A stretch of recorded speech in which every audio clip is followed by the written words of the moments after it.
అమ్మవారి యొక్క 136వ నామం. నిత్యాయై నమః. నిత్య అంటే నిత్య సత్యస్వరూపిణి. దేశ కాల వస్తు సజాతీయ విజాతీయ స్వగత అవస్థాభేదం లేని నిత్య సత్యస్వరూపిణి. సృష్టి స్థితి లయకాలాల్లో కూడా, అంటే తను సృష్టిస్తున్నప్పుడు, పోషిస్తున్నప్పుడు, లయం చేసుకునేటప్పుడు కూడా అమ్మవారు ఉంటుంది.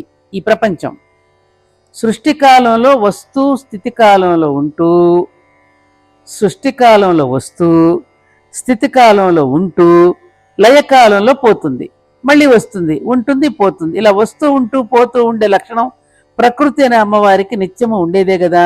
అందుకని అమ్మవారు నిత్య అని చెప్పబడింది. చెట్లు శిశిర ఋతువులు రాలిపోతూ ఉంటాయి, మళ్ళీ చిగురుస్తూ వస్తూ ఉంటాయి, పోతూ ఉంటాయి, రాలిపోతూ ఉంటాయి, మళ్ళీ వస్తూ ఉంటాయా లేదా?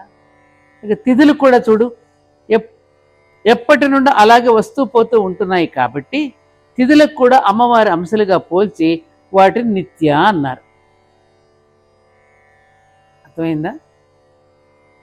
నిత్యస్వరూపిణి అని ఈ నామానికి అర్థం.